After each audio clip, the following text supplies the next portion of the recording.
देवाला प्रदक्षिणा किती घालाव्या?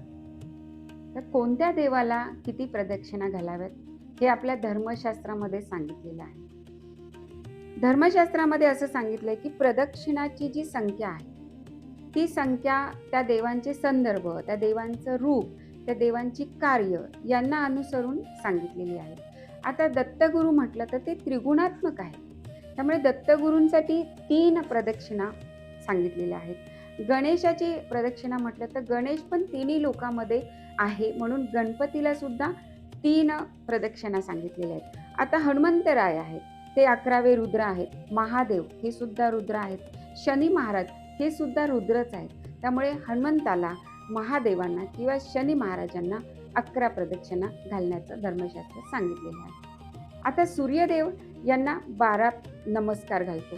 यांना 12 प्रदक्षिणा घालायच्या आहेत. कारण प्रत्येक महिन्याला 12 महिन्याची 12 नावं या सूर्यदेवाला दिलेली आहेत. म्हणून सूर्यदेवाचं जिथे पण मंदिर असेल त्यांना 12 प्रदक्षिणा तुम्ही घालायची आहेत. दुसरं अष्टदल, अष्टवसू किंवा अष्टविद्या प्रकृतीचे जे स्वामी आहेत ते आहेत श्री विष्णू आणि श्रीकृष्ण.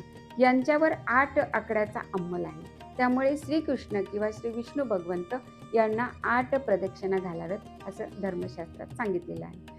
अशा प्रकारे प्रत्येक देवांना वेगवेगळ्या प्रकारच्या प्रदक्षिणा आपल्या धर्मामध्ये, आपल्या हिंदू सनातन धर्मामध्ये सांगितलेल्या आहेत. त्याप्रमाणे त्या प्रदक्षिणा घालण्याचा प्रयत्न आपण केल्यास निश्चितच आपल्याला यश मिळू शकतं. जय गजानन.